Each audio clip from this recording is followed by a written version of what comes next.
ಸರಿಗಮಪ ಖ್ಯಾತಿಯ ಸುಹಾನಾ ಸೈಯದ್ ವೈವಾಹಿಕ ಜೀವನಕ್ಕೆ ಕಾಲಿಟ್ಟಿದ್ದಾರೆ.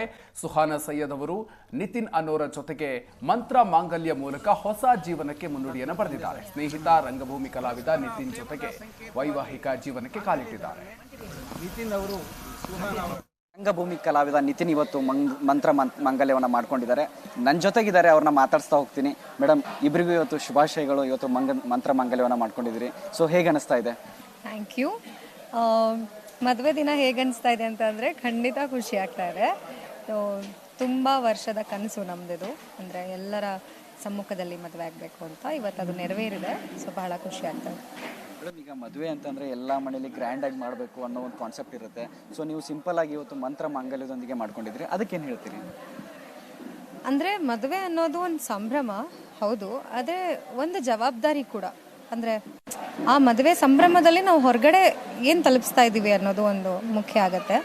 ಸೊ ಅದು ಯೋಚನೆ ಮಾಡಿದಾಗ ಮತ್ತು ನಾವಿಬ್ಬರು ಇಬ್ಬರ ಆಲೋಚನೆಗಳು ಅಥವಾ ಬೆಳೆದು ಬಂದ ರೀತಿ ಬೇರೆ ಬೇರೆ. ಹಾಗಾಗಿ ಯಾರಿಗೂ ಮನಸ್ಸಿಗೆ ನೋವು ಮಾಡಿದೆ, ಎಲ್ಲದಕ್ಕೂ ಒದಗಿಕೊಂಡು ನಮಗೆ ಸೂಕ್ತ ಅಂತ ಅನಿಸಿದ್ದು ಮಂತ್ರ ಮಾಂಗಲ್ಯ. ಹಾಗಾಗಿ ನಾವು ಮಂತ್ರ ಮಾಂಗಲ್ಯ ಆಗಬೇಕು ಅನ್ನೋದನ್ನ ನಿರ್ಧಾರ ಮಾಡಿದ್ವಿ. ಅಂದರೆ ಇದು ಇಬ್ಬರು ಸೇರಿ ತೆಗೆದುಕೊಂಡ ನಿರ್ಧಾರ ಅಥವಾ ಏನು ಮೇಡಮ್ ಇದು? ಇಲ್ಲ, ಖಂಡಿತ ಯಾವುದೇ ನಿರ್ಧಾರ ಆದರೂ ಅಂದರೆ ಇಬ್ಬರದ್ದು ಒಪ್ಪಿಗೆ ಇರಬೇಕು. ಸೊ ಇಬ್ಬರು ಸೇರಿ, ಅವರು ರಂಗಭೂಮಿಯಿಂದ ಮೂಲ ಬಂದಿರೋದ್ರಿಂದ ಅವರಿಗೂ ಕನ್ನಡ ಸಾಹಿತ್ಯದಲ್ಲಿ.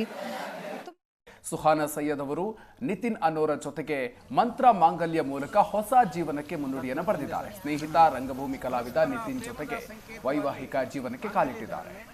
ನಿತಿನ್ ಅವರು ರಂಗಭೂಮಿ ಕಲಾವಿದ ನಿತಿನ್ ಇವತ್ತು ಮಂತ್ರ ಮಾಂಗಲ್ಯವನ್ನು ಮಾಡ್ಕೊಂಡಿದ್ದಾರೆ.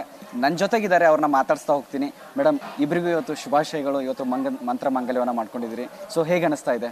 Thank you. ಮದುವೆ ದಿನ ಹೇಗೆ ಅನಿಸ್ತಾ ಇದೆ ಅಂತಂದರೆ ಖಂಡಿತ ಖುಷಿ ಆಗ್ತಾ ಇದೆ. ತುಂಬ ವರ್ಷದ ಕನಸು ನಮ್ಮದಿದು, ಅಂದರೆ ಎಲ್ಲರ ಸಮ್ಮುಖದಲ್ಲಿ ಮದುವೆ ಆಗಬೇಕು ಅಂತ. ಇವತ್ತು ಅದು ನೆರವೇರಿದೆ. ಸೊ ಬಹಳ ಖುಷಿ ಆಗ್ತದೆ. ಮೇಡಮ್, ಈಗ ಮದುವೆ ಅಂತಂದರೆ ಎಲ್ಲ ಮನೇಲಿ ಗ್ರ್ಯಾಂಡಾಗಿ ಮಾಡಬೇಕು ಅನ್ನೋ ಒಂದು ಕಾನ್ಸೆಪ್ಟ್ ಇರುತ್ತೆ. ಸೊ ನೀವು ಸಿಂಪಲ್ ಆಗಿ ಇವತ್ತು ಮಂತ್ರ ಮಾಂಗಲ್ಯದೊಂದಿಗೆ ಮಾಡ್ಕೊಂಡಿದ್ರಿ, ಅದಕ್ಕೇನು ಹೇಳ್ತೀರಿ? ಅಂದರೆ ಮದುವೆ ಅನ್ನೋದು ಒಂದು ಸಂಭ್ರಮ ಹೌದು, ಆದರೆ ಒಂದು ಜವಾಬ್ದಾರಿ ಕೂಡ. ಅಂದರೆ ಆ ಮದುವೆ ಸಂಭ್ರಮದಲ್ಲಿ ನಾವು ಹೊರಗಡೆ ಏನು ತಲುಪಿಸ್ತಾ ಇದ್ದೀವಿ ಅನ್ನೋದು ಒಂದು ಮುಖ್ಯ ಆಗುತ್ತೆ. ಸೊ ಅದು ಯೋಚನೆ ಮಾಡಿದಾಗ ಮತ್ತು ನಾವಿಬ್ಬರು ಇಬ್ಬರ ಆಲೋಚನೆಗಳು ಅಥವಾ ಬೆಳೆದು ಬಂದ ರೀತಿ ಬೇರೆ ಬೇರೆ. ಹಾಗಾಗಿ ಯಾರಿಗೂ ಮನಸ್ಸಿಗೆ ನೋವು ಮಾಡಿದೆ, ಎಲ್ಲದಕ್ಕೂ ಒದಗಿಕೊಂಡು ನಮಗೆ ಸೂಕ್ತ ಅಂತ ಅನಿಸಿದ್ದು ಮಂತ್ರ ಮಾಂಗಲ್ಯ. ಹಾಗಾಗಿ ನಾವು ಮಂತ್ರ ಮಾಂಗಲ್ಯ ಆಗಬೇಕು ಅನ್ನೋದನ್ನ ನಿರ್ಧಾರ ಮಾಡಿದ್ವಿ. ಅಂದರೆ ಇದು ಇಬ್ಬರು ಸೇರಿ ತೆಗೆದುಕೊಂಡ ನಿರ್ಧಾರ ಅಥವಾ ಏನು ಮೇಡಮ್ ಇದು?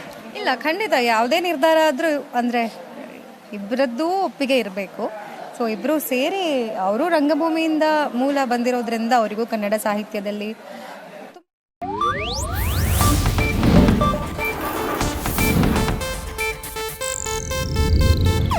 ಇದು ಏಷ್ಯಾನೆಟ್ ನ್ಯೂಸ್ ನೆಟ್ವರ್ಕ್ ಪ್ರಸ್ತುತಿ.